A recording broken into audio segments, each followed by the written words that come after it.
आप देख रहे हैं न्यूज इंडिया, आपके साथ मैं रचना बंसल। आज बात होगी मालेगांव ब्लास्ट केस में उस सनसनीखेज खुलासे की जिसने देश के सियासी गलियारे का तापमान एक बार फिर से बढ़ा दिया है। बात पूर्व बीजेपी सांसद साध्वी प्रज्ञा सिंह ठाकुर के उस दावे की जिसने कांग्रेस को सवालों के कटघरे में खड़ा कर दिया है।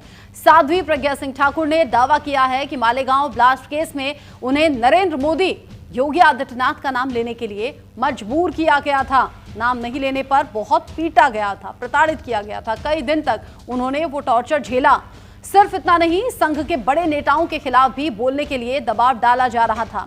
मोहन भागवत और राम माधव का नाम लेने के लिए कहा जा रहा था, लेकिन तमाम दबाव और टॉर्चर के बावजूद उन्होंने झूठ नहीं बोला, किसी का नाम बेवजह नहीं लिया। लेकिन साध्वी के इस बयान पर कांग्रेस ने कई सवाल खड़े कर दिए हैं। कांग्रेस नेता उदित राज ने साध्वी पर झूठ बोलने का आरोप लगाया है। लेकिन सवाल ये कि अगर साध्वी झूठ बोल रही हैं तो भगवा आतंकवाद की थ्योरी कहां से आई, किसने भगवा को बदनाम करने की साजिश रची? आज इसी मुद्दे पर बात होगी। खास मेहमान साथ में जुड़ेंगे, लेकिन पहले ताजा रिपोर्ट।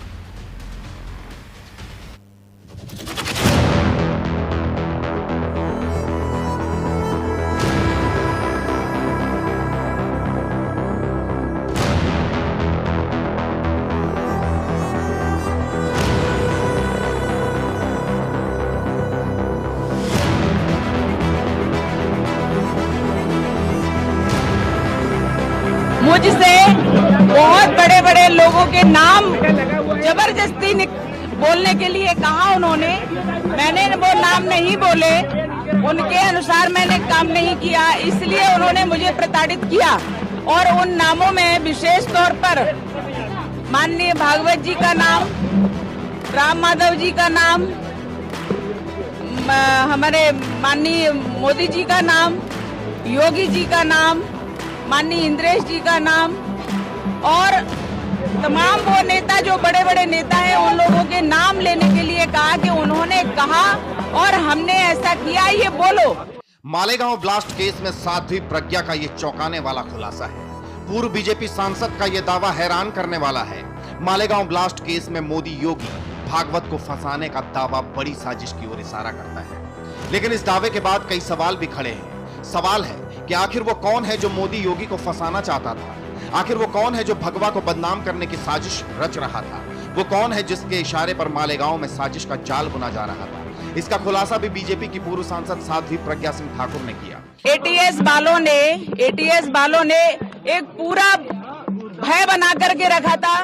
मध्य प्रदेश में और पूरे देश में इस प्रकार का भय बनाया कि कोई भी व्यक्ति अपनी भावना व्यक्त कर ही नहीं पा रहा था। जो लोग अंदर गए, जो सत्य के लिए लड़ रहे थे, उनके लिए भी कोई कुछ नहीं कह पाया। भयभीत करने का प्रयास था और भयभीत किया उन्होंने, क्योंकि कांग्रेस का शासन था महाराष्ट्र में, देश में कांग्रेस का यूपीए का शासन था।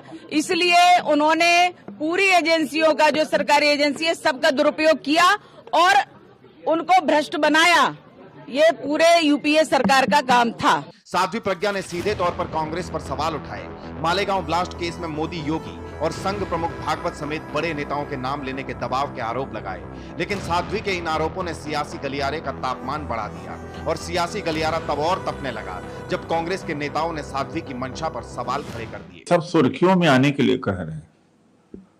ये आरएसएस बीजेपी की सहानुभूति लेने के लिए कह रहे हैं।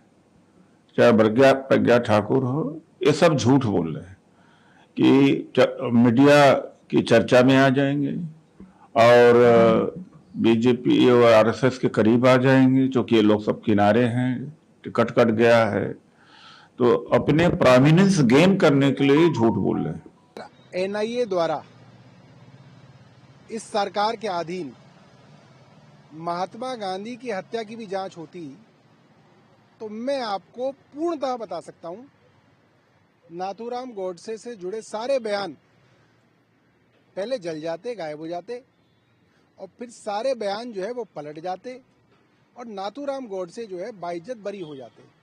यह जिस देश की स्थिति है, हम इस पर विश्वास नहीं करते।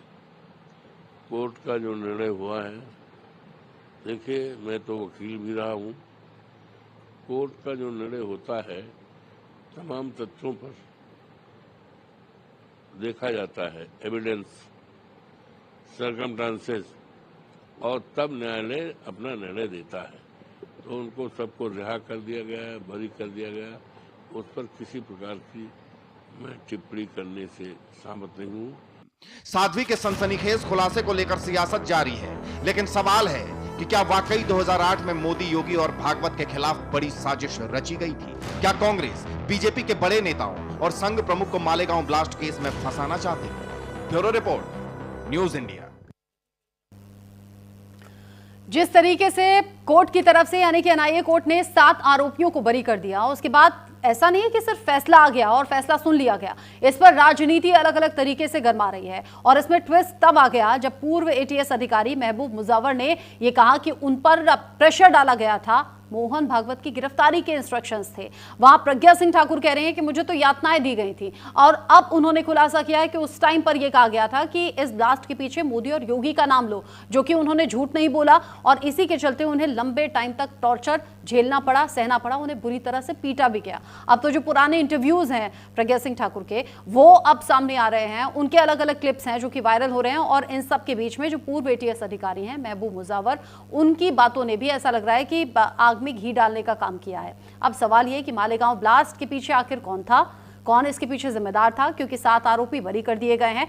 और अगर इस बात में सच्चाई है कि मोहन भागवत या फिर आरएसएस से जुड़े हुए बड़े चेहरे या फिर मोदी और योगी का नाम लेने के लिए प्रेशराइज किया गया, तो फिर आखिर उस वक्त की सरकार की मंशा थी क्या? कांग्रेस पर तमाम सवाल उठा रहे हैं। मेरे साथ में इस पर बात करने के लिए पूर्व एटीएस अधिकारी जुड़ गए हैं, महबूब मुजव्वर जी, जिन्होंने बड़ा खुलासा किया है, और साथ ही साथ मेरे साथ में डीएस चौहान जी हैं, आरएसएस समर्थक के तौर पर आप जुड़े हुए हैं। राकेश पोद्दार जी भी मेरे साथ में हैं, बीजेपी की प्रवक्ता सरिता सिंह मेरे साथ में जुड़ी हुई हैं, राजनीतिक विश्लेषक के तौर पर।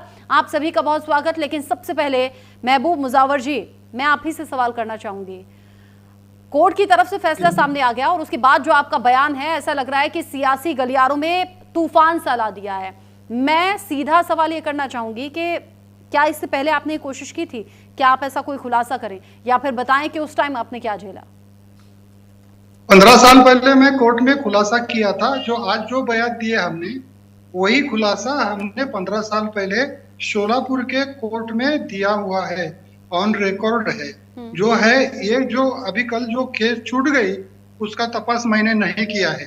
उसके अलावा जो अब्सकॉन्डर थे, जो फरारी दिखाया गया था, वो तपास के बारे में मेरे को सूचना थी। और वो तपास के अंदर माननीय मोहन भागवत जी को भी उठा के लाने के लिए कहा गया था। इतना ही मेरा तपास है। उसमें मेरे को जो आदेश था वो परमवीर सिंह और उनके वरिष्ठ अधिकारी ने दिया हुआ था। मेरे को ये तपास के लिए रिवॉल्वर दिया गया था, स्टाफ दिया गया था, उसके अलावा सीक्रेट फंड में से पैसा दिया गया था। मैंने ये तपास किया हूँ उतना, और वो तपास के अंदर मैंने मोहन भागवत जी को वो निष्पाप निर्दोष रहने से या उनका कोई गुनाह नहीं रहने से उनको मैंने नहीं लाया।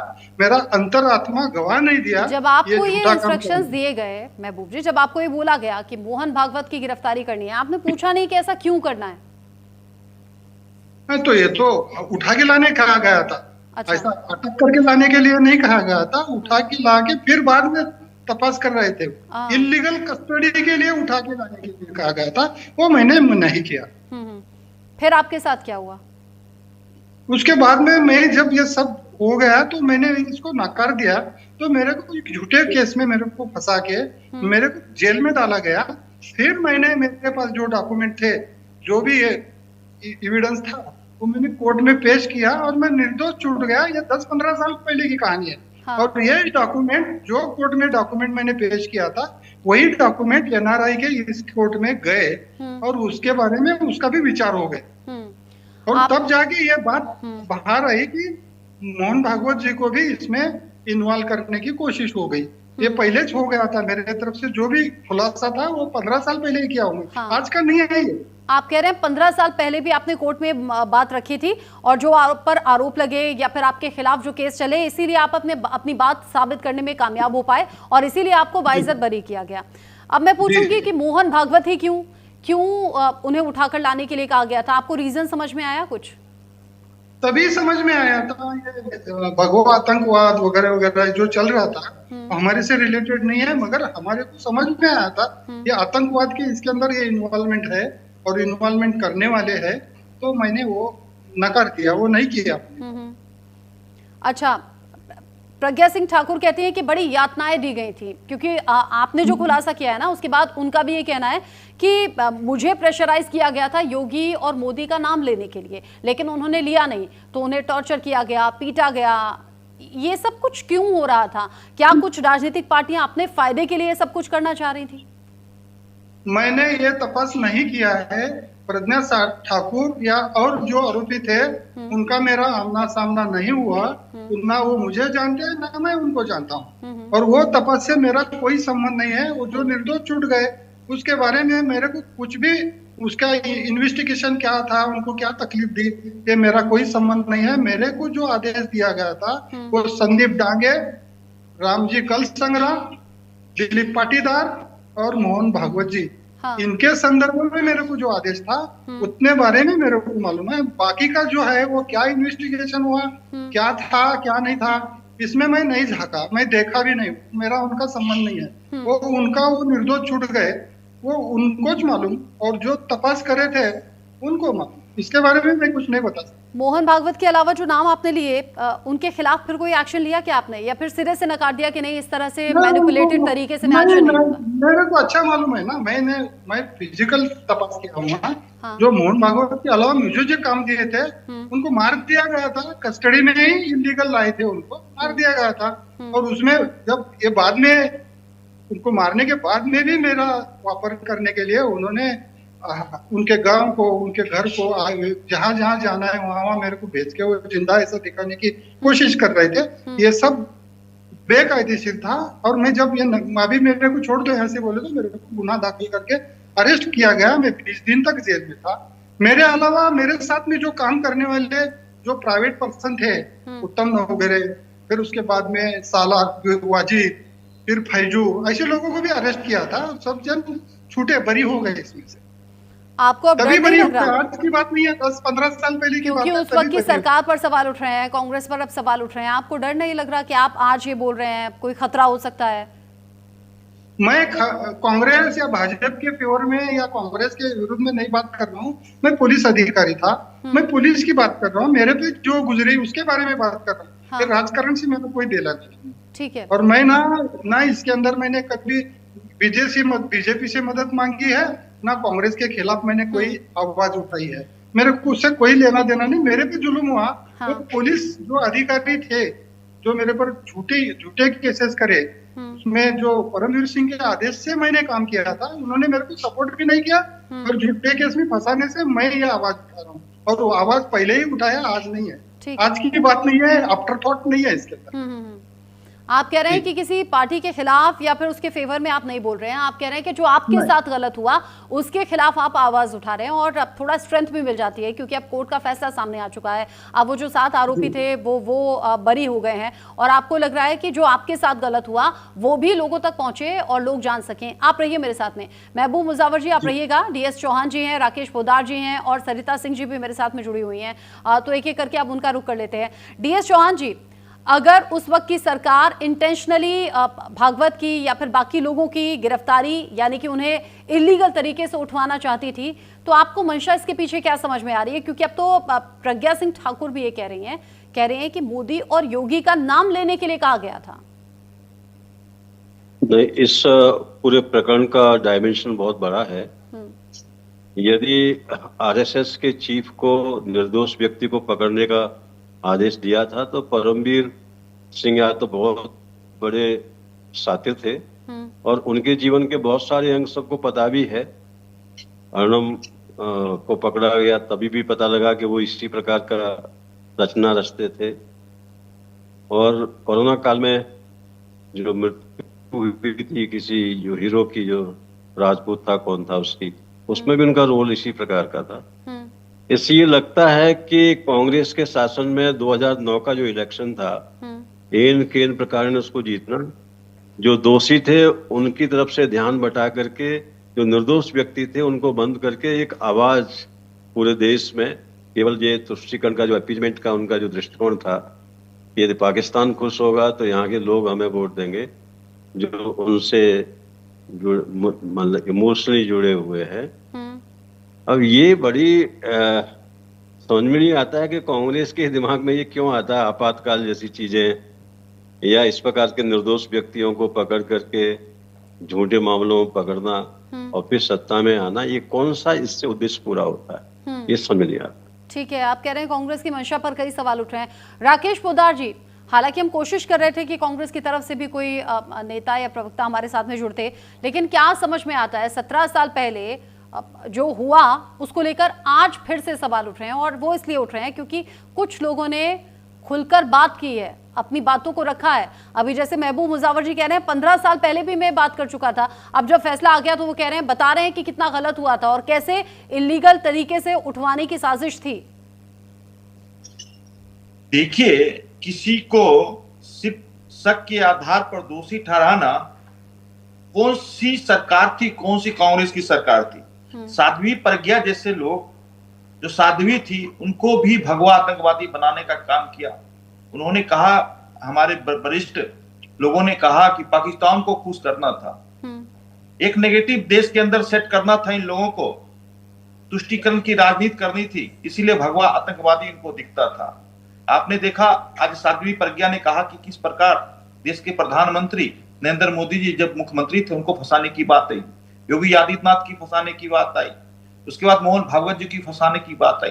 लेकिन हमारे देश में न्यायालय है, माननीय न्यायालय ने, आज अदालत ने किस प्रकार सभी लोगों को बाइज्जत बरी की। किसी के घर में कोई सामान नहीं मिला, आरडीएक्स नहीं मिला, कोई सामान नहीं मिला जिनसे जिन लोगों को बरी किया गया। कर्नल पुरोहित जो एक रिटायर्ड ऑफिसर थे, उनको भी फंसाने की कोशिश की गई, लेकिन वो भी ना फंसे क्योंकि वो एक निर्दोष व्यक्ति थे।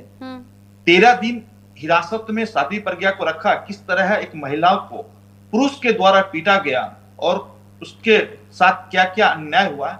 आज साध्वी प्रज्ञा ने 2019 के चुनाव में उन्होंने कहा था, बार बार कांग्रेस को तुष्टीकरण की राजनीति करनी है, इसलिए भगवान सनातन राष्ट्र की विजय हुई आज, और तुष्टीकरण की राजनीति करने वाले लोगों को आज मैं कहना चाहता हूं कि यही सोनिया गांधी थी। बटाला कांड हुआ, बटाला में जो दिल्ली के अंदर है, उसमें उन्होंने रोने की कोशिश की, रोई भी बटला कांड में, आपने देखा होगा। लेकिन वहां पे मोहन शर्मा मर गए, जो एक शहीद हो गए, उनके लिए उन्होंने नहीं रोया, सिर्फ उनको सिर्फ बटला कांड में जो मारे गए आतंकवादी, उनके लिए रोया। तो देखिए किस प्रकार लोग राजनीति करते हैं और हमारे देश को किस तरह पीछे पहुंचाने की बात करें। आज देखिए जिस प्रकार इनके 10 साल के कार्यकाल में देखा होगा कि दयानिधि मारन, चाहे स्टालिन की बात कर लें, ये लोग दक्षिण भारत उत्तर भारत की बात करते हैं। कांग्रेस के मुख्यमंत्री कर्नाटक के किस तरह कहते हैं कि हमारे यहाँ और लोग आते हैं, और जो उत्तर भारत के लोग हैं उत्तर प्रदेश हैं। तो ऐसी ऐसी बातें करना, देश को बंटवारे की ओर ले जाना। सेम पित्रोदा अमेरिका में बैठे हुए हैं कांग्रेस के, जो राहुल गांधी जी के चाचा श्री हैं, वहां से एक नेगेटिव सेट करते रहते हैं। किस प्रकार राहुल गांधी जी एक पाकिस्तान जिंदाबाद करने वाली अमेरिका की सांसद, महिला के सांसद के साथ बैठकर खाना खाते हैं। तो ये सब राहुल गांधी जी का नेगेटिव सेट करना होता है। आपने देखा हो कि लंदन जाते हैं, वहां कहते हैं कि भारत की लोकतंत्र खतरे में है, वहां मुसलमान खतरे में। तो किस प्रकार इन लोगों की राजनीति है। आज देश कहां इन लोगों ने पहुंचा दिया। इन लोगों से पूछे, विकास की बात नहीं करेंगे। इस सिर्फ देश के अंदर धर्म की राजनीति किसी ने किया तो कांग्रेस का नाम। आज हम कहते हैं कांग्रेस ने कहां पहुंचा दिया देश को। हमारे हिंदू के बच्चे, सनातन के बच्चे शिक्षा प्राप्त करने के लिए स्कूल जाते हैं, लेकिन मुसलमान के बच्चे मदरसा पढ़ने चले जाते हैं।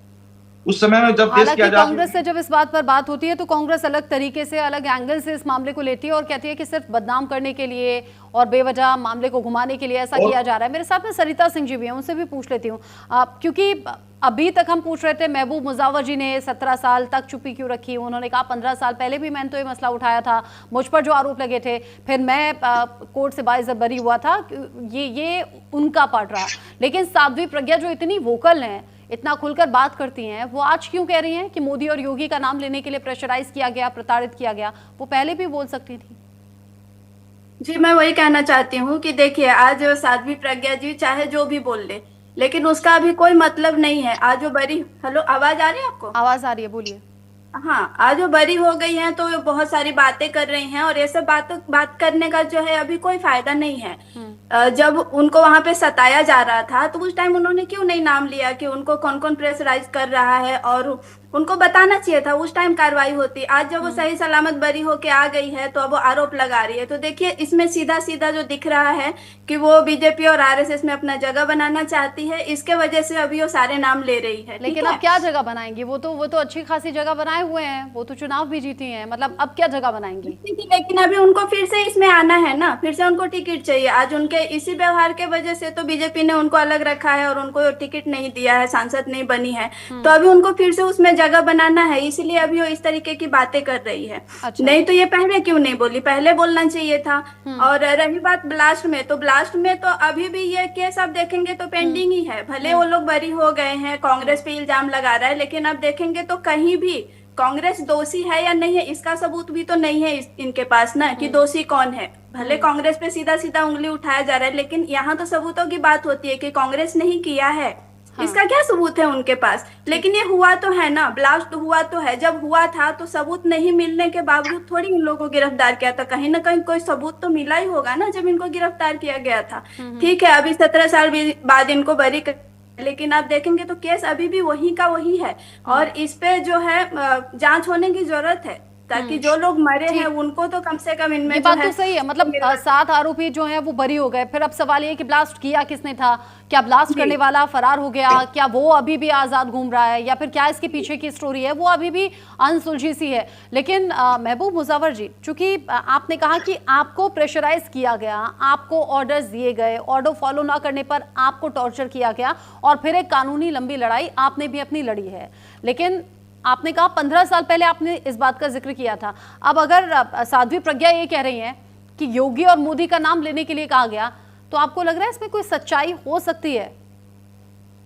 नहीं, मैं इसके बारे में कुछ भी नहीं बोल सकता, क्यों तो मेरा उनका कभी पहचान ही नहीं। मैं ना उनको मिला हूँ ना वो मुझे मिले। हाँ। ना वो कैसे मेरा संबंध है। जो है वो जो फरारी थे, आज भी फरारी दिखाया गया है, उनके बारे में मेरा तपास था। और उनको जो फरारी दिखाया गया, मैं कहता हूँ वो फरारी जिंदा नहीं है, वो पुलिस कस्टडी में उनका मर्डर हो गया है। ये तपास के आगे तपास चलेगा तो हो सकता है, क्यों तो अभी उन्होंने बताया कि अभी भी तपास बाकी है, बाकी है तो कर सकते। तो उसके बारे में जो भी है वो मैं नहीं बोल सकता। उनके बारे में ना मेरे को कुछ उसका ज्ञान नहीं है।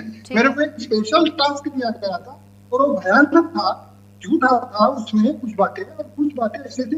वो अभी जो भी आएगा आगे, इसके आगे तो मेरे को अच्छा, एक बात और बता दीजिए।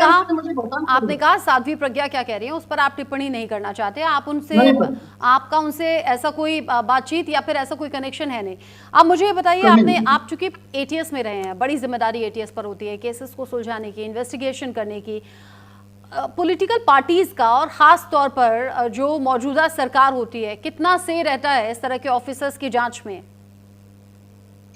नहीं, हायर अथॉरिटी के कहने पर हमने तपास किया है। मेरी हायर अथॉरिटी पहला बॉस जो थे वो स्पेशल आईजीपी श्री परमवीर सिंह थे, और उसके ऊपर के अधिकारी थे। और रोज के रोज मैं जो काम किया वो उनको बताता था, सुबह शाम दोपहर।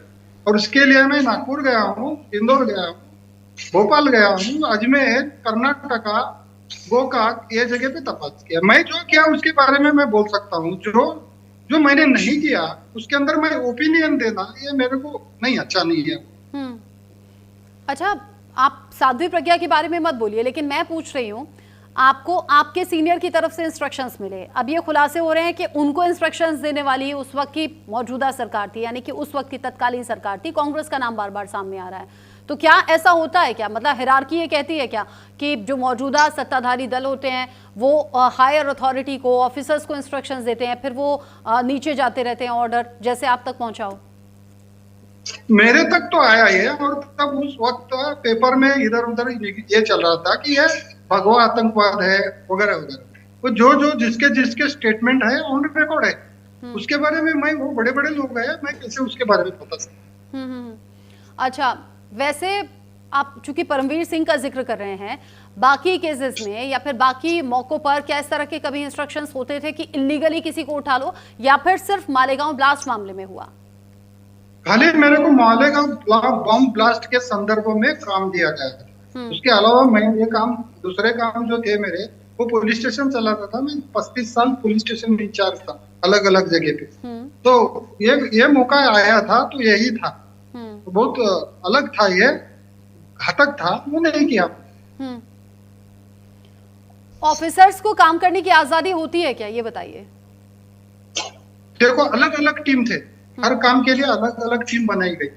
उसमें एक टीम का मैं सदस्य था और मेरे को स्टाफ दिया गया था, सीक्रेट फंड में से पैसा दिया गया था, रिवॉल्वर दिया गया था, जाने आने के लिए सब इंतजाम दिया गया था। तो आजादी मेरे को उतनी दी थी कि उठा के लाओ, ये बहुत बड़ा काम था। हाँ।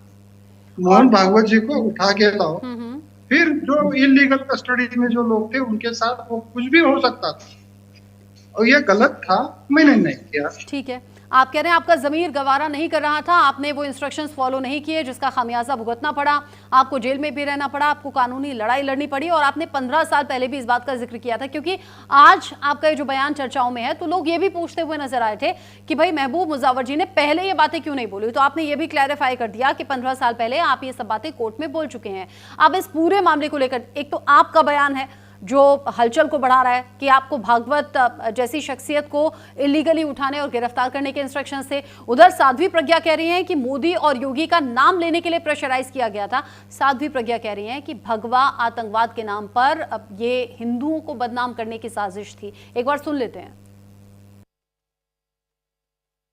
और सत्यमेव जयते, ये जो हमारे शास्त्रों में कहा गया है, ये सिद्ध हुआ है। भगवा आतंकवाद जैसा शब्द गढ़ा गया कांग्रेस के द्वारा। भगवा आतंकवाद कहने वालों के मुंह काले हुए हैं। उनको समाज ने, देश ने बहुत अच्छे से जवाब दिया है। कोर्ट ने जिस प्रकार से निर्णय दिया है एकदम स्पष्ट निर्णय है, और वह उनके मुंह पर विरोधियों और भगवा को आतंकवाद कहने वालों के ऊपर तमाचा है। अब ये लोग कहने लगे हिंदू आतंकवाद, अब ये लोग कह रहे हैं कांग्रेस के लोग हिंदू आतंकवाद और हिंदू आतंकवाद कहते थे। ये अभी जो चौहान है वहाँ का, महाराष्ट्र का, उसने जो कहा है कि सनातन आतंकवाद, हिंदुत्व आतंकवाद, ये सब एक ही थाली के चट्टे बट्टे, ये कांग्रेस ही है। साध्वी प्रज्ञा आप खुलकर बोल रही हैं, कह रही हैं कि कांग्रेसी हैं ये जो भगवा आतंकवाद और हिंदू आतंकवाद जैसे नाम दे रहे हैं, और ये सब कुछ सनातन को बदनाम करने के लिए साजिश हो रही है। डीएस चौहान जी भी हमारे साथ में जुड़े हुए हैं, जो आरएसएस समर्थक के तौर पर मेरे साथ में हैं, और वो बता रहे हैं लगातार कि कैसे उस वक्त में जो हुआ वो कांग्रेस की मंशा को दिखाता और दर्शाता है। लेकिन राकेश पोद्दार जी, क्या इसे ऐसा समझें, क्योंकि जो ऑपोजिशन पार्टी के लीडर्स हैं वो खुलकर ये कह रहे हैं कि हमारी सरकार नहीं रही तो आज हमें बदनाम किया जा रहा है, कल को जब हम फिर से लौटेंगे तो आपके चिट्ठे खुल जाएंगे।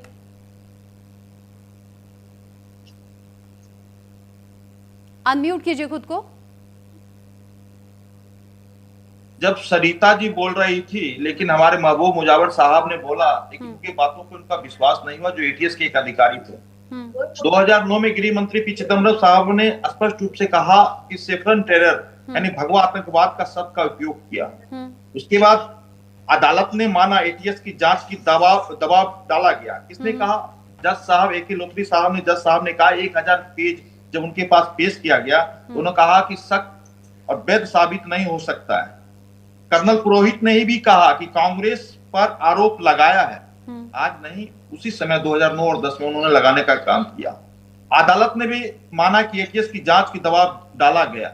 अदालत खुद कह रहा है, तो सरिता जी कम से कम जान लीजिए, कांग्रेस के बारे में बोल रहे हैं, एक आप राष्ट्र की एक महिला नागरिक हैं, और आपको बोलने से पहले सोचना चाहिए हम बोल क्या रहे हैं। यहाँ पे पार्टी अलग, पार्टी की बात नहीं, मैं तो यही बोल रही हूँ ना कि ये जो अभी बातें खुल के आ रही है ना, ये बातें उस वक्त खुल के आती है, बात अब 17 साल बाद क्यों हो रहा है? मैं कुछ गलत नहीं बोल रही हूँ, जितने लोग खुल के आ रहे हैं वो उस वक्त खुल के आते हैं तो ये बात इतनी लंबी जाती नहीं। ठीक है, भगवा आतंकवाद नहीं है, लेकिन कोई तो है ना इसके पीछे, मैंने गलत नहीं कहा, तो इसकी खोज होनी चाहिए ना, इस पे कार्रवाई होने की जरूरत है। आज भी उनको इंसाफ नहीं मिला है ना, जो लोग मर गए हैं उनको इंसाफ मिला है क्या?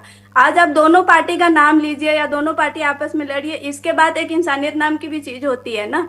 आप कांग्रेस कर रहे हैं, लेकिन आप सबूत तो रखिए सामने। कांग्रेस ने अगर किया है तो वो सबूत 17 साल पहले आ जाता, आज ये बात क्यों हो रही है? तो मैं इस बात पे बोल रही हूँ ना कि इसका जवाब अभी जो दे रहे हैं, या साध्वी प्रज्ञा अभी जो खुल के सामने आई है, वो पहले क्यों नहीं बोली? उनको अगर सताया जा रहा था तो इस पे वो खुल के बोलती ना कि हाँ भाई, कांग्रेस का ये आदमी है, चाहे जो भी उनको नाम लेने के लिए बोल रहा था कि ये मुझे ऐसे ऐसे प्रताड़ित कर रहे हैं, तो ये बात उस वक्त बोलते ना, तब जाके इंसाफ मिलता। लेकिन अब 17 साल बाद, बरी होने के बाद अगर ये बातें कर रही हैं, तो इसका कोई मायने नहीं है। इसका तो सीधा सीधा बात है कि वो फिर से अपना जगह बनाना चाहती हैं और अपने आप को थोड़ा जो है टीआरपी में लाना चाहती है। बस यही कहना चाहती थी मैं। सरिता जी, मैं आज का बयान कोट नहीं कर रहा हूँ, 2025 का बात नहीं बोल रहा हूँ, 2009 की बात कर रहा हूँ। दिग्विजय सिंह जी ने भी कहा कि भगवा आतंकवाद से खतरा है और उन्होंने संघ पर सीधा हमला किया था। चिदम्बरम साहब 2010 में बोले थे, अगस्त के महीने में, मैं आपको याद दिलाना चाहता हूँ, उस समय भी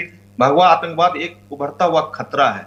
चिदम्बरम साहब गृह मंत्री थे, कैसी बातें कर रहे हैं आप, सुन लीजिए। उसके बाद सुशील कुमार शिंदे जी भी जब गृह मंत्री बने, उन्होंने भी कहा कि आरएसएस और बीजेपी ट्रेनिंग कैंप हिंदू आतंकवाद फैला रहा है। ये सब बयान आज का बयान नहीं दे रहा हूं मैं, आज की बात नहीं कर रहा हूं, 2009, 8, 10 की बात कर रहा हूं, पुरानी बातें कर रहा हूं। पहले जान लेना चाहिए। उसके बाद आप, एक हमारे जज साहब हैं, जज साहब ने जो जजमेंट दिया है कि लोथरी साहब, आप उनकी बातों पे अपने विश्वास नहीं करते। जो जजमेंट दिया, सुन लीजिए, मेरी बहन पास नहीं कर रही हूँ। अरे ये मेरी बात सुन लीजिए, जज का क्यों हो रही जजमेंट है। आज इतने साल बाद क्यों हो रही है? मैं यही तो पूछ रही हूँ ना कि ये बात अभी जो आए हैं, अभी जो डिबेट में बता रहे हैं, तो ये बात अगर पहले होती तो इंसाफ मिलता ना। आज प्रज्ञा भारती जी सामने आ जाए, चाहे जो भी सामने आ जाए, इस बात को हवा माना जा रहा है। ठीक है, हवा नहीं माना जा रहा। सुन मैं महबूब मुजावर जी से पूछ लेती हूँ। महबूब मुजावर जी, आपने कहा कि 15 साल पहले आपने ये बात उठाई थी और अपने ऊपर जो ज्यादती हुई थी उसके लिए आपने कोर्ट का दरवाजा खटखटाया था, आपको जेल में भी रहना पड़ा था। 15 साल पहले बोला, लेकिन फिर 15 साल आप खामोश क्यों रह गए? नहीं था, मैं 15 साल में 10 बार हमारे गवर्नमेंट को, या तो जो हमारे हायर किया है डीजी वगैरह को, इनको मैंने जवाब दिया है।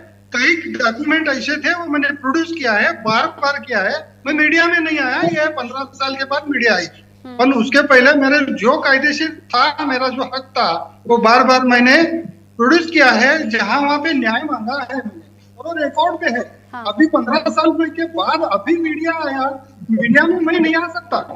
मेरे को पूछा गया अभी मीडिया में कि तुम क्या है तुम्हारा, तो तब बता रहा हूँ। अभी मैं रिटायर हो गया, 7-8 साल हो गए, मैंने कोई भी मेरा फायदा नहीं इसके अंदर। मेरी जिंदगी तबाह और बर्बाद हो गई, और मैं आज भी वैसा हूँ।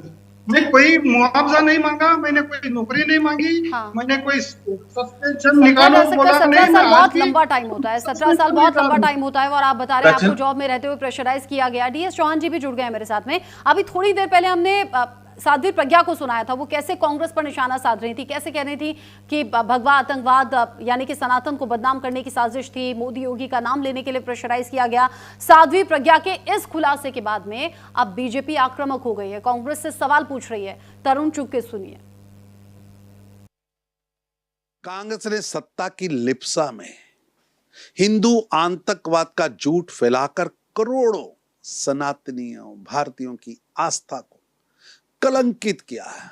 अब सच सामने आना शुरू हुआ है, कांग्रेस का झूठ बाहर आया है। राहुल गांधी, दिग्विजय सिंह और पी चिदम्बरम को सार्वजनिक रूप से पूरी की पूरी कांग्रेस को सनातन को बदनाम करने के लिए, देश की छवि बदनाम करने के लिए, संतों साध्वियों को वर्षों तक जेल में सड़ाने के लिए सार्वजनिक माफी मांगनी चाहिए। भगवा कभी आतंक का रंग नहीं था, नहीं है और नहीं हो सकता है। भगवा इस देश की आत्मा है, त्याग, तपस्या और राष्ट्र के गौरव का प्रतीक है। कांग्रेस ने उसी भगवे पर दब्बा लगाने का षड्यंत्र रचा था, जो कि निष्फल हुआ है।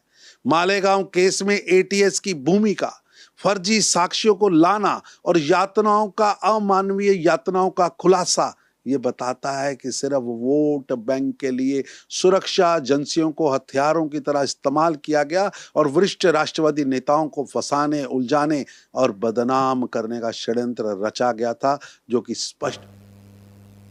पहले खुलासा सामने आया कि मोहन भागवत को इलीगल तरीके से उठाने की प्लानिंग थी, इंस्ट्रक्शंस भी दे दिए गए थे। महबूब मुजावर कह रहे हैं मैंने तो ये बात मानी नहीं थी, मुझे अलग से टॉर्चर झेलना पड़ा। अब साध्वी प्रज्ञा कह रही हैं कि उन्हें मोदी योगी का नाम लेने के लिए प्रेशराइज किया गया था। यानी क्या राजनीति से प्रेरित ये सभी ऑफिसर्स के कदम होते हैं? अगर परमवीर सिंह ने उस वक्त महबूब मुजावर को इंस्ट्रक्शंस दिए थे तो इसके पीछे की कहानी और सच्चाई क्या है, ये अब खुलकर धीरे धीरे सामने आ रही है, जो कि बीजेपी दावा कर रही है। कह रही है कि ये सब कुछ हमें बदनाम करने के लिए हो रहा था, जानबूझकर हमें फंसाने के लिए हो रहा था। लेकिन डीएस चौहान जी, इतना बड़ा रिस्क ले लेती हैं क्या पॉलिटिकल पार्टियां? क्योंकि आज अगर सत्ता में है तो कल नहीं होंगी। 2006 में भी तो मालेगांव हुआ था, वो बहुत बड़ा कांड था और उसमें जो लोग पकड़े गए थे सिमी के और लश्कर तोयबा के लोग, वो सब छोड़ दिए गए। तो ये मालेगांव तो सेकंड था ना, 2006 के बाद 2008 का। अब इसलिए इन्होंने उस डायरेक्शन को चेंज करने का प्रयास किया कि 2009 में इलेक्शन थे इनके, और ये हमेशा हुआ है कि सरकारी मशीनरी का दुरुपयोग करना यह कांग्रेस की नीति रही है। दिल्ली में तो इमरजेंसी लगी आपकी, पूरा देश ही बंद हो गया, फंडामेंटल राइट्स सब सस्पेंड कर दिए गए। तो ये सरकार का जो है अनैतिक एक जो दृष्टिकोण रहता है अपने चुनावों के प्रति, तो हम ही जीते और सब हार जाए, चाहे कैसे भी ये इनके इन प्रकार है ना। 2006 की घटना और 2008 की घटना का संबंध ही तो है। आपने इसको डायरेक्शन को चेंज किया, और चेंज करने के लिए आप किसकी ओर दिशा परिवर्तित कर रहे हैं? केवल 2009 के इलेक्शन में जीतने के लिए। ठीक है, आप कह रहे हैं इलेक्शंस के जीतने के लिए पूरी प्लानिंग है, और यहाँ अपने स्वार्थ के लिए दूसरे का नाम खराब करना है या फिर दूसरे को बदनाम करना है, इससे राजनीतिक पार्टियों ने कोई गुरेज नहीं रखा है, यानी कि कांग्रेस अब सवालों के घेरे में। राकेश जी, क्या बोलना चाह रहे हैं आप? देखिए, आज सौरभ भारद्वाज का आपने बयान दिखाया, पृथ्वीराज चौहान जी की बात आप आज हुई, एनसीपी विधायक जो शरद गुटके हैं उन्होंने कहा कि भगवा आतंकवादी, आज भी उन्होंने कहा। और गोडसे जी ने जिन्होंने महात्मा गांधी जी की हत्या के बारे में बता रहे हैं, सौरभ भारद्वाज जी ने जो सवाल उठाया, मैं कहना चाहता हूं कि गोडसे आरएसएस का आदमी नहीं था। स्पष्ट रूप से इतिहास कहता है गोडसे हिंदू महासभा के में थे, आरएसएस में थे। उन्होंने आरएसएस से रिजाइन देके हिंदू महासभा में चले गए थे जब माननीय महात्मा गांधी जी की हत्या हुई थी। और महात्मा गांधी जी की हत्या के लिए कोई दोषी है तो कांग्रेस ने कहीं ना कहीं, कांग्रेस भी दोषी है। और मैं कहना चाहता हूँ किससे, महात्मा गांधी जी का नाम अपने राजनीतिक फायदे के लिए बार बार गोडसे को घसीटते हैं कि किसी तरह गांधी के नाम से मुझे देश के अंदर बहुमत मिले, सत्ता मिले। इसलिए महात्मा गांधी जी राष्ट्रपिता हैं, हम लोग उनको राष्ट्रपिता मानते हैं, सभी देश के लोग राष्ट्रपिता मानते हैं, बार बार उनका नाम घसीटते हैं राजनीतिक फायदे के लिए। और गोडसे का समर्थन कौन करता है? रचना जी, मैंने कहा गोडसे का समर्थन कौन करता है? नहीं, गोडसे का समर्थन कभी भारतीय जनता पार्टी नहीं किया। भारतीय जनता पार्टी का जन्म तो 1980 में हुआ, जब गांधी जी की देहांत हो गया तो 32 साल के बाद भारतीय जनता पार्टी बना। उस समय भारतीय जनता पार्टी का अता और पता नहीं था। और मैंने स्पष्ट रूप से कहा कि आरएसएस का आदमी नहीं था, वो हिंदू महासभा के थे, आरएसएस को उन्होंने छोड़ दिया। आप इतिहास उल्टा के देखिए, लेकिन इतिहास को पलटने के लिए कांग्रेस बार ऐसी बातें कर रही है। गोडसे ने जो महात्मा गांधी जी की हत्या हुई उसमें आरएसएस ना बीजेपी का कोई हाथ नहीं है, इतिहास कह रहा है। और बार बार कांग्रेस महात्मा गांधी जी को नाम घसीट रहे हैं इस देश में, लेकिन अपने राजनीतिक फायदे ठीक है, आपने कहा कि बीजेपी कभी समर्थन नहीं करती, लेकिन गोडसे का समर्थन करने वाले तो है ना सरिता जी। और आज गोडसे क्या खड़ा हुआ है क्या? गोडसे के इलेक्शन में खड़ा होता है? क्या बोल रहे हैं आप? इलेक्शन में खड़ा होता है गोडसे? नहीं, आपने देखा नहीं गोडसे की फोटो लेकर मालाएं पहनाने वाले वो जो तस्वीरें सामने आती हैं? कोई नहीं पहनाता, कोई आरएसएस का आदमी गांधी जी को अपने उसमें प्रातः स्मरण में हम लोग याद करते हैं, और किसी हिंसा को हम लोग कभी भी किसी को समर्थन नहीं करते। मैंने कहा नहीं ना, मैंने कहा नहीं सर, प्लीज, मैंने कहा नहीं कि आरएसएस या बीजेपी ऐसा कर रही है। मैं पूछ रही हूं, मैं सिर्फ पूछ रही हूँ कि गोडसे का समर्थन भी लोग करते हैं ना। समर्थन किसी भी हिंसक जो है वारदातों, यानी आप गलत मानते हैं इसे। लेकिन सरिता जी, टाइमिंग को लेकर बड़ा सवाल उठ रहा है। सरिता जी को कोई नॉलेज नहीं है। Sarita is just like mediocre tactics. Now she is talking, ये क्या है जो है उनसे प्रज्ञा सिंह आके इनसे बात करती कि मुझे कौन कौन से पनिशमेंट मिले हुए, क्या क्या मुझे साथ हुआ है। अरे उसने अपना पूरा प्रस्ताव दिया होगा ना कोर्ट के अंदर, उसको पढ़ के आके देखे कहाँ इसने क्या बोला है। इसने वही बात तो आज बोल रही, वही कोर्ट के सामने बोला था। लेकिन ये बात पहले होनी चाहिए थी ना। मैंने पहले तो हुआ है ये आज के 17 साल में जो 17 वर्ष में जो आया है जजमेंट, तो 17 वर्ष में आया है। बोल तो तब से रहे हैं, तभी तो हजार पेज का हुआ ये सब। नहीं, वो ये तो बोलती नहीं है कि टॉर्चर हुआ है, मारा पीटा है। वो अब ये कह रहे हैं कि मोदी और योगी का नाम लेने के लिए प्रेशराइज किया गया। बोला है उसने, वो जो चीजें उस समय जब जिसकी सरकार होती है उसको दबा देती है। अच्छा, बोला उसने है। अच्छा, आप कह रहे हैं कि आज एनडीए की सरकार है इसीलिए साध्वी प्रज्ञा खुलकर बात कर पा रही है। रचना जी मैं बताना चाहता हूं, 2019 का लोकसभा का चुनाव था, साध्वी प्रज्ञा जी को टिकट उस समय नहीं मिला था। उन्होंने स्पष्ट रूप से कहा कि 13 दिन जो मेरे ऊपर अत्याचार हुआ, पुरुषों ने मेरी पैर तोड़ दिया, पुलिस प्रशासन के पुलिस ने, एक महिला पीटता उनको तो एक बात थी, उनको पुरुष ने पीटा है। उन्होंने कहा मेरा पैर तोड़ दिया गया, मीडिया के सामने के साथ ही बोला मेरा हाथ पैर तोड़ा गया, मेरे से साथ अन्याय हुआ है। उन्होंने बोला था। लेकिन सरिता जी को मैं कहना चाहता हूँ 2019 का उनका प्रेस कॉन्फ्रेंस मीडिया के सामने वाले बातों को मैं रखना चाहता हूँ। तो ये लोग बार बार सरिता जी देश को गुमराह मत कीजिए, राजनीति के फायदे लेने के लिए आप लोग ऐसी बात मत कीजिए। मैं ना कांग्रेस से भी कहना चाहता हूँ, अगर मान लेते कि उस टाइम कांग्रेस का सत्ता था और कांग्रेस ने सब किया, आज तो बीजेपी का है ना, तो आज बीजेपी इंसाफ दिला दे। ठीक है, अभी बीजेपी सबूत लाए और इसमें चाहे वो कोई भी पार्टी के लोग हो। सबसे बड़ी बात मेरा यही कहना था कि चाहे वो कोई भी पार्टी का लोग किया हो, लेकिन किसी ने तो किया था ना ब्लास्ट, तो वो पकड़ा जाए। ये पार्टी पे आरोप कर रहे हैं, लेकिन बहुत पहले होनी चाहिए थी। आप लोग मेरे बात को गलत दिशा दे रहे हैं। मैंने कहा कि आरोप जो अभी लगाए जा रहे हैं, अगर पहले बात होती तो बहुत पहले इस पर चर्चा हो जाती। 2006 की घटना आपको मालूम है कितनी बड़ी थी? ब्लास्ट किसने किया था, उसमें कितने 9 लोग पकड़े गए थे, उसको आप नहीं पढ़ती हैं?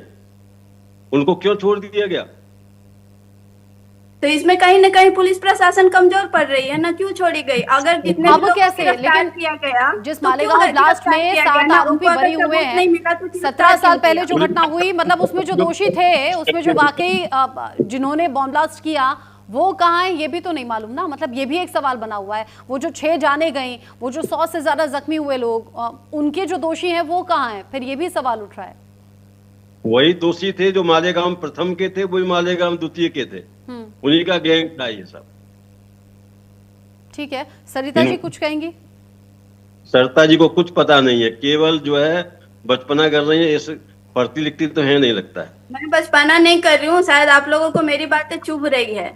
मैंने कहा कि किसने तो किया नहीं ब्लास्ट, ठीक है, आप बोल रहे हैं ना कि उन्होंने किया, ठीक है, पाने वाले व्यक्ति का इतना ज्ञान किया था, तो बम ब्लास्ट वाला पकड़ा क्यों नहीं गया? तो कहीं ना कहीं पुलिसकर्मी भी कमजोर है।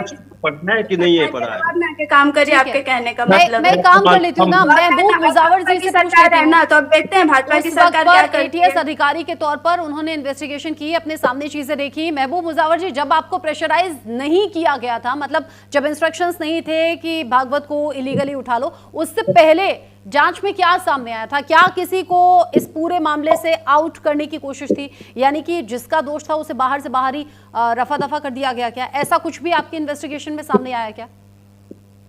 मेरे को जो काम दिया था स्टार्ट कुछ मोहन बाबू को उठा के लाने के लिए, और ये जो अब्सकॉन्डर थे उसके बारे में तपास था मेरा। उसके पहले क्या था, बाद में स्टार्ट से मैं वो वही काम के लिए तो गया था ना, जो कि इलीगल था, वो नहीं किया। इन्वेस्टिगेशन क्या हो गया क्या नहीं हो गया, बहुत बड़ी टीम थी, बहुत बड़ी टीम का काम अलग अलग बांट के दिया गया था। कौन कौन क्या काम किया है वो रिकॉर्ड पे है। वो काम मैंने नहीं किया, और वो ये जो इन्वेस्टिगेशन हो गया इसका क्या इन्वेस्टिगेशन हो गया, इसमें क्या डॉक्यूमेंट है, इसका मेरे को कोई भी ये नहीं है, मालूमात नहीं है। ठीक है, ठीक है, आप कह रहे हैं कि उस बारे में नहीं मालूमात, लेकिन हाँ इतना आप बता रहे हैं कि कैसे आपको सीनियर अथॉरिटीज की तरफ से, यानी कि परमवीर सिंह की तरफ से कहा गया था कि भागवत और बाकी कुछ नाम बताए थे कि उन्हें आपको इलीगली उठा लेना है, यानी कि गिरफ्तार करने की तैयारी थी, वो भी बिना किसी कसूर के, बिना किसी सबूत के। अभी खलबली इसलिए भी है क्योंकि साध्वी प्रज्ञा कह रही है कि भाई टॉर्चर मैंने भी झेला है और मुझे तो सीधा मोदी योगी का नाम लेने के लिए प्रेशराइज किया गया था। यानी कि उस वक्त की सरकार में कांग्रेस जो बनी हुई थी और कांग्रेस आज सवालों के घेरे में है। इसको लेकर राजनीति आगे भी गरमाएगी, ये तय समझिएगा। कुछ और रिएक्शन आएंगे तो पहुंचाएंगे आप तक। डीएस चौहान जी, महबूब मुजावर जी, राकेश पोदार जी, सरिता सिंह जी, बहुत शुक्रिया आप सभी का साथ में रहने के लिए, जुड़ने के लिए। साध्वी प्रज्ञा के साथ साथ जो बाकी बीजेपी लीडर हैं वो भी अब खुलकर बात कर रहे हैं और कांग्रेस को आड़े हाथों ले रहे हैं। वो कह रहे हैं कि कांग्रेस ने मैनिपुलेट करने की कोशिश की है, कांग्रेस ने कुछ बड़े नामों पर निशाना साधते हुए उन्हें इलीगल तरीके से जेल की सलाखों के पीछे डालना और इस पूरे मामले में फंसाने की कोशिश की है। और अब आज जब कोर्ट ने फैसला सुना दिया है, 7 आरोपी बरी हो गए हैं, तो आज प्रज्ञा सिंह ठाकुर भी खुलकर बात कर रही हैं, कह रहे हैं कि मुझे तो उस टाइम पे मोदी योगी का नाम लेने के लिए कहा गया था। और महबूब मुजावर जी जो कि पूर्व एटीएस अधिकारी हैं, वो कह रहे हैं मेरी तो जिंदगी खराब हो गई, मुझे तो टॉर्चर ऐसा किया गया और वो भी सिर्फ इसलिए क्योंकि मैंने परमवीर सिंह के कहने पर मोहन भागवत को इलीगली नहीं उठाया था, जमीर गवारा नहीं कर रहा था। खबरों में आगे बढ़ेंगे और आगे बढ़ते हुए जो खबर है वो रूस यूक्रेन युद्ध से जुड़ी हुई है। यूक्रेन पर बहुत बड़े हमले की तैयारी में है रूस, जो